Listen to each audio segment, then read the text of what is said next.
আচ্ছা দিদি, একটা কথা জিজ্ঞেস করার ছিল। ব্যারাকপুর অনেক ব্রাঞ্চ আছে ডি বাপির, তো তোমার কি ফার্স্ট টাইম এখানে আসা? হ্যাঁ, আমাদের নিজেরাই প্রথমবার এখানে আসা, কিন্তু অনেক প্রশংসা শুনেছি এবং আশা হয়ে ওঠেনি।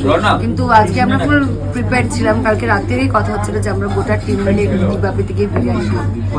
দারুণ বেটার আর ওয়ার্স বলে কিছু হয় না, মানে বিরিয়ানি খেতে এসেছি, বিরিয়ানিটা দারুণ খেতে, ভেরি ভেরি গুড। আর নড়তে পারছে না। সুপার। আমার মনে হয় ভালো খাওয়ার পর খুব বেশি কথা বলতে নেই। আচ্ছা, তোমরা কি ফ্রিলি ট্রাই করেছো এখানকার? এখন অব্দি তো নয়। কখন করবে? এখন কি করবে? তোমরা সুযোগ দিলেই যদি একটু সুযোগ দাও। এটা খেয়ে বলবে কেমন লাগছে। একটুখানি এইটুকু চামচ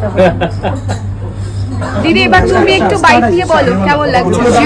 হ্যাঁ, কেমন লাগলো আমি জানি বা আমাদের এই সাইডে যদি বলো ভালো লাগে, পুরো প্রপার, তাই তো? কিন্তু